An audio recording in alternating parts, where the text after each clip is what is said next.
What do I say to the people that say the fandom is cringe and are bad? Well, I was one of them.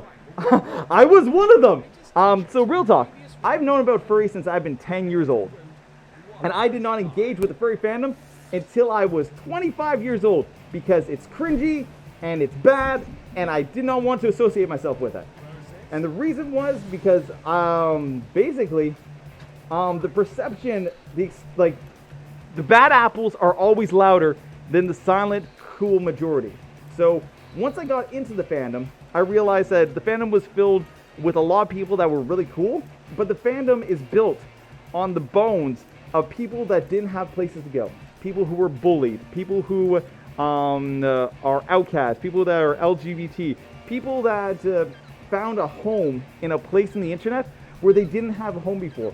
And that's why it's got this shadow around it, because the fandom is built around people who don't fit into normal society, do not fit into the thing. And if you try to make the fandom fit into that, you're going against the grain of what the fandom really is. And the fandom is a home for the forgotten, for the hurt, for the people who need a place to actually thrive and get into the world.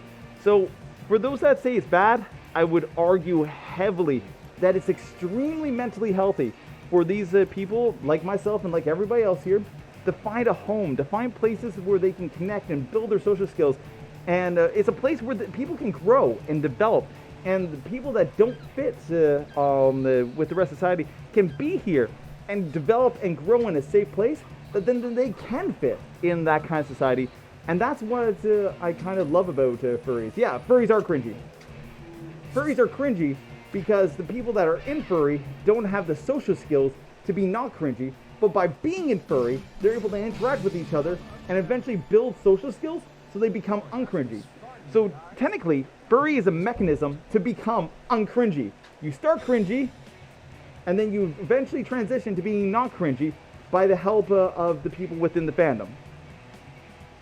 What do I think about bronies? Same as anything else. They're a fandom of people that enjoy things. Whatever. There's a lot of bronies that are furries. There's a lot of furries that are bronies. They kind of intermix.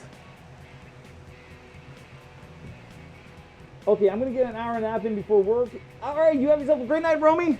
Have a great night. Yeah, the fandom is a very accepting group, and that part of them being accepting.